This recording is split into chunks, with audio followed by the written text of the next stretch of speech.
একটা মানুষ যখন আমি প্রথমে একটা সাইকোলজিক্যাল একটা ফ্যাক্ট নিয়ে কথা বলি।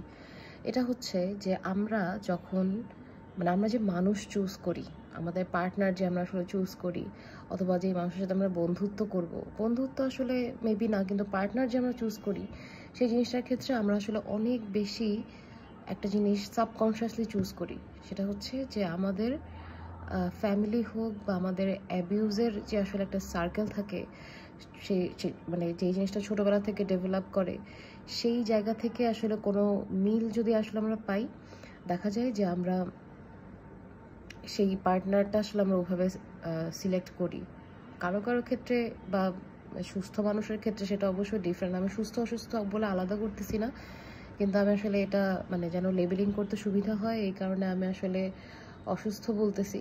যে যারা আসলে খুবই ট্রমা নিয়ে আসছে ছোটোবেলা থেকে, বা যারা আসলে ট্রমার সাথে বসবাস করে আসছে, তাদের পার্টনার চুজিংয়ের ক্ষেত্রে দেখা যায় যে তারা আসলে অ্যাবিউজিভ যেই প্যাটার্নটা থাকে সেই প্যাটার্নটা আসলে অনেক বেশি ফলো করে। তো এটা ইদানিং আমি অনেকগুলা সিরিজ অথবা মুভিতে আমি একটা জিনিস দেখতেছি, যেটা দেখে আমি খুবই ভালো লাগতেছে একদিক থেকে আসলে কিছু জিনিসপত্র রিয়েলাইজেশনও আসতেছে। যেমন হচ্ছে যে রিসেন্টলি আমি বেশ কিছু 2025 সালের বা 2024 সালের কিছু, না 25 সালেরই আসলে কিছু সিরিজ দেখলাম, লিমিটেড সিরিজ। সেগুলোর মধ্যে আমি দেখলাম যে ইমোশনাল অ্যাবিউজটাকে অনেক বেশি হাইলাইট করা হয়েছে। ইমোশনাল অ্যাবিউজটাকে হাইলাইট করার যে বিষয়টা, এটা আমার কাছে মনে হয়েছে যে এটা একটা একটু একটা টিপিক্যাল চিন্তা থেকে অনেক বেশি ডেভেলপড একটা চিন্তা। কারণ ইমোশনাল অ্যাবিউজটাকে আমরা খুব একটা পাত্তা দিই না। এখন ইমোশনাল অ্যাবিউজ পাত্তা দিই না কেন? আমরা তো ধরতেই পারি না যে ইমোশনালি অ্যাবিউজড হচ্ছি আমরা, বা হইলেও আসলে আমরা চিন্তা করি যে আমরা একটা কনস্ট্যান্ট একটা ফাইটের মধ্যে থাকি, যে আসলে কি আমরা জিনিসটা অ্যাকচুয়ালি আমাদের সাথে হচ্ছে নাকি it's all in my head, এটা নিয়ে আসলে আমরা বুঝতে পারি না। তো এই কারণে দেখা যায় যে আমরা ইমোশনাল অ্যাবিউজটাকে খুব একটা পাত্তা দিই না। কিন্তু 2025 সালে আমি এখন যে সিরিজগুলো হচ্ছে সেগুলোর মধ্যে আমি দেখলাম যে ইমোশনাল অ্যাবিউজটাকে আসলে দেখানো হচ্ছে। এই জিনিসটা খুবই সুন্দর একটা ব্যাপার। কারণ হচ্ছে যে একে তো হচ্ছে এই জিনিসগুলো মানুষ রিলেট করতে পারে, এবং মানুষের যে আসলে একটা ফাইট করার একটা শক্তি বা ফাইট করার একটা আসলে যেই উৎসাহটা, সেই জিনিসটা আসলে মানুষ এই জিনিসগুলো থেকেই মানুষের ট্রিগার্ড আসলে হয়। কারণ হচ্ছে আমার কাছে মনে হয় যে সিনেমা জিনিসটা এরকম, সিনেমা হোক বা মিডিয়া আসলে আমাদের চিন্তাভাবনা, থট প্রসেসিং, এই জিনিসগুলোকে আসলে অনেক বেশি প্রভাবিত করে। তো সেই দিক থেকে এটা একটা খুবই ভালো ব্যাপার যে মানুষ ফিজিক্যাল অ্যাবিউজের যে কাহিনীগুলো ছিল সেখান থেকে এখন মানুষজন বের হয়ে মানুষ একটু ইমোশনাল অ্যাবিউজের দিকেও মানুষ কনসেন্ট্রেট করতেছে। এই যে আমি আরেকটা জিনিস বলি, সেটা হচ্ছে যে আমরা ফেসবুক, ইনস্টাগ্রাম সব জায়গার মধ্যে আমরা দেখি না যে রিলেশনশিপ নিয়ে অনেক ছোট ছোট ছোট ছোট রিল দেখা যায়। তো আমরা তো অনেকে ভাবি যে এই জিনিসটা হয়তো রিলেশনশিপের রিল, অতিরিক্ত রিলেশনশিপের রিল আমাদেরকে আসলে অনেক বেশি কনফিউজড করে দিচ্ছে।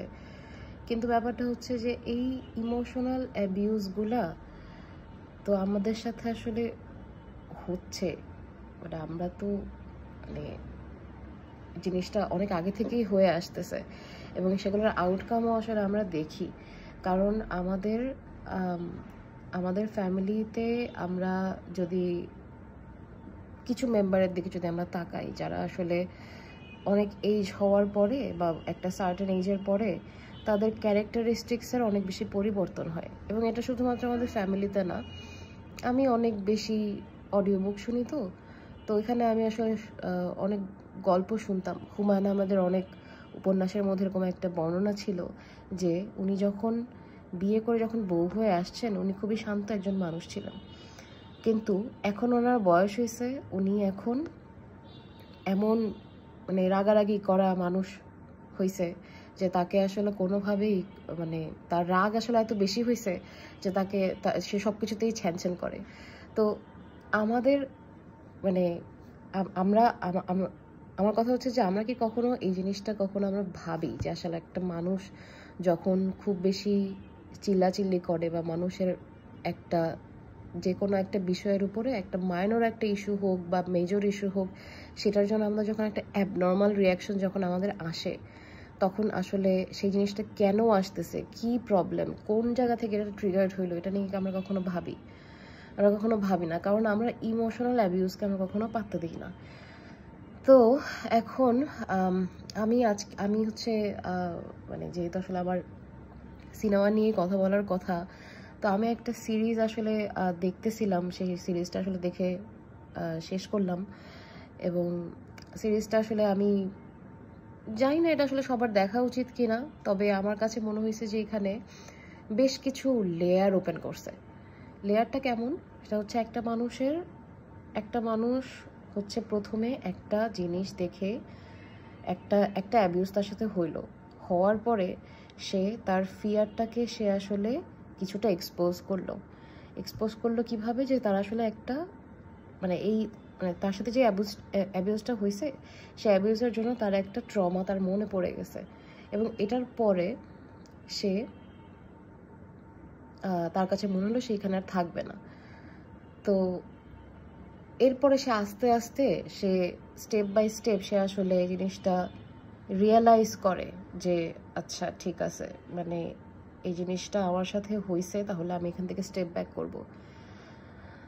এবং এই জার্নিটার মধ্যে মানুষের যে আসলে কতগুলা বড় বড় ট্রানজিশনের মধ্যে দিয়ে যাইতে হয়, এটা আসলে মানে আমরা হয়তো দেখেও দেখি না, কারণ আমাদের লাইফের ব্যাপ্তি আসলে অনেক বেশি তাড়াহুড়া করে চলি, তো আমরা এই কারণে আমরা আসলে দেখতে পারি না। যেমন একটা মানুষের ইমোশনাল অ্যাবিউজ যখন মানুষ হয়, সেই ইমোশনাল অ্যাবিউজের ক্ষেত্রে তার দেখা যায় যে তার মেজর ডিপ্রেসিভ একটা ফেজ যায়। তো মেজর ডিপ্রেশনের ফেজে সে জিনিসটা কোপ আপ করে, আবার তার রেগুলার লাইফও চালায়। এই কারণে আমরা জিনিসটা নিয়ে আসলে আমাদের ডিপ্রেশন হলে তো আসলে আমাদের সব কাজ তো আমরা ফেলে রাখি না। মানে যদিও মনে হয় যে আসলে ডিপ্রেশন জিনিসটা এরকম যে একটা জায়গার মধ্যে পড়ে আসি এবং সেখান থেকে আসলে আর উঠতে পারতেছি না, এবং সেটা আমি আসলে জানিও না যে একটু ভালো লাগলে কেমন লাগে বা একটু বেটার ফিল হওয়াটা কেমন, সেটা আমি জানি না। তো সেই জার্নিটার মধ্যে দিয়ে যায়, এবং এই জার্নিগুলোর মধ্যেই যে ধাপে ধাপে যে লেয়ারগুলো যে ওপেন করা, এই জিনিসটা আসলে এই সিরিজটা বলতেছে। এই সিরিজটার নাম হচ্ছে দ্য মেড না, শুধু মেড, একটা নেটফ্লিক্সের একটা সিরিজ। এটা আমি একটু সার্চ করে দেখি। এটার রেটিংটা বেশ ভালো, এটা খুবই লিমিটেড, মানে এটা লিমিটেড একটা সিরিজ, কিন্তু এখানে আসলে একটা জিনিস আমার কাছে খুব ভালো লাগছে। এটা হচ্ছে যে এই সিরিজটার মধ্যে ডিপ্রেশন জিনিসটা এত সুন্দর করে পোর্ট্রে করছে, এটা মানে এত পারফেক্টলি আসলে পোর্ট্রে করছে, এটা জিনিসটা দেখলে বোঝা যায়। এবং এটা শুধুমাত্র কি বলবো, এটাকে আসলে খুব বেশি হাই থট সিরিজ আসলে বলা যায় কি যায় না আমি আসলে জানি না, কিন্তু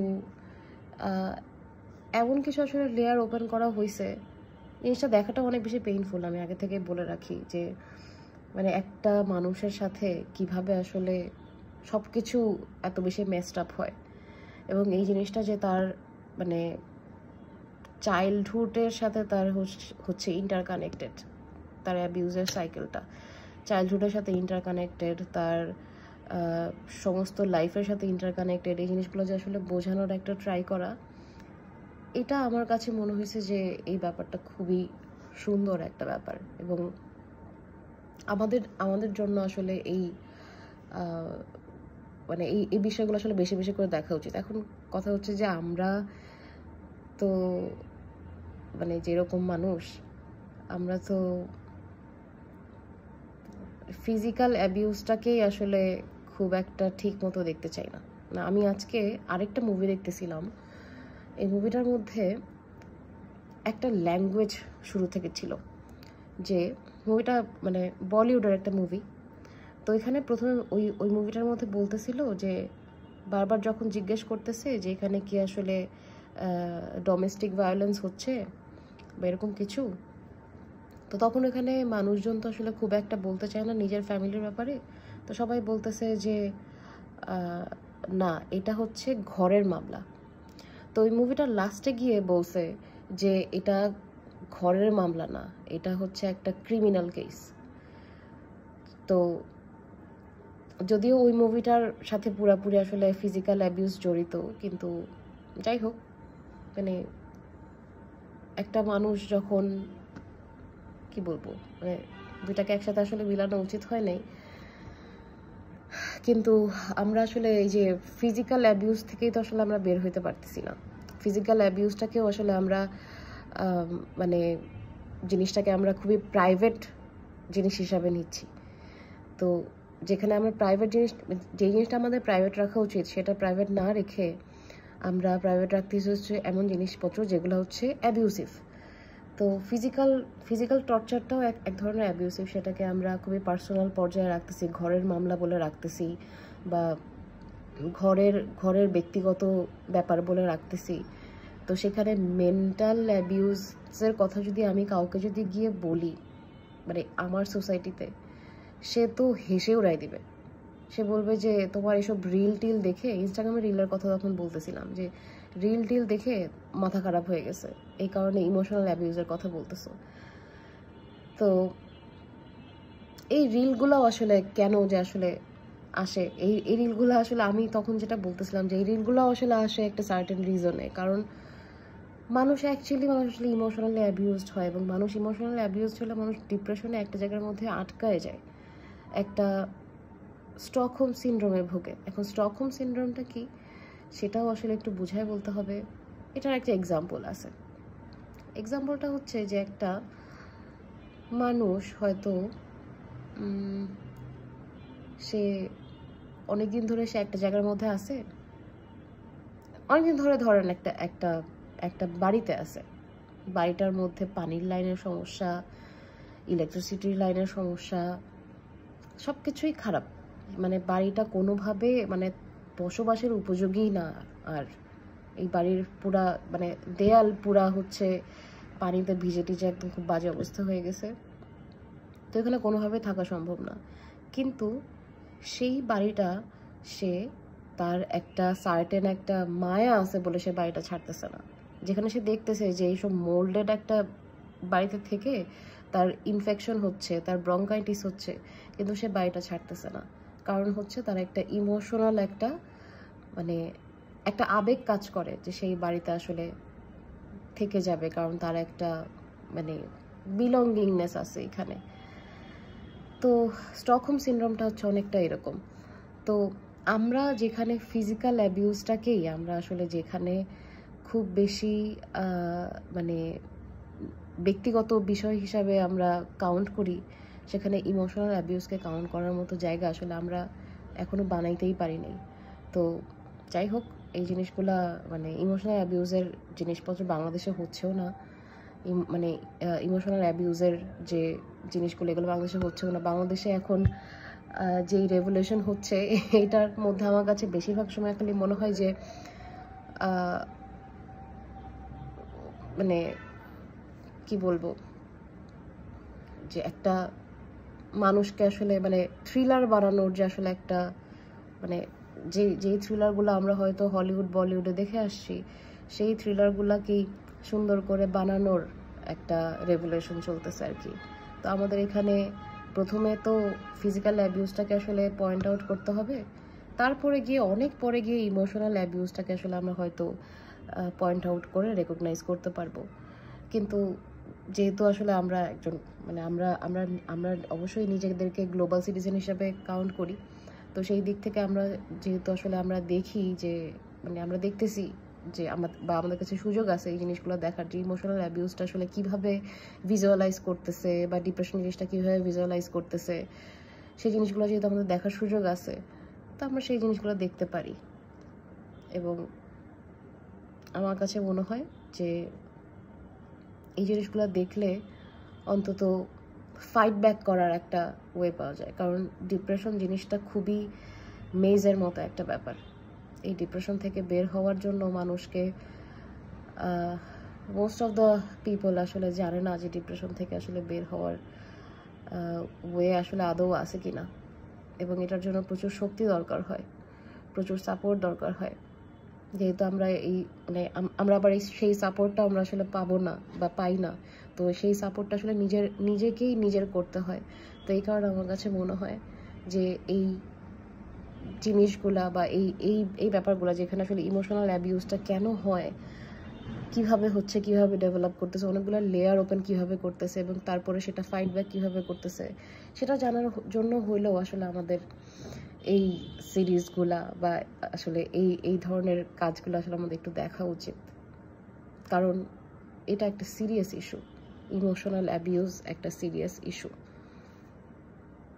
কারণ হচ্ছে ইমোশনাল অ্যাবিউজটা খুবই প্রাইমারি লেভেলের একটা জিনিস, শুরু থেকে হয়, এবং আস্তে আস্তে ইমোশনাল অ্যাবিউজটাকেই আমরা যখন অনেক বেশি অ্যাভয়েড করি, তখন আস্তে আস্তে সেটার লেয়ার ওপেন হয়, এবং সেটা আস্তে আস্তে আস্তে আস্তে ফিজিক্যাল অ্যাবিউজ হোক, অথবা বিভিন্ন ধরনের মেন্টাল সাইকোসিস হোক, বা যাই হোক না কেন, সেটার জন্য আমাদেরকে অনেক বেশি সাফার করায়। Thank you everyone. আমি আসলে অনেকক্ষণ ধরে কথা বললাম। আমার ইমোশনাল অ্যাবিউজ নিয়ে আসলে আমার আরও বেশি কথা বলার ইচ্ছা, কিন্তু এটা নিয়ে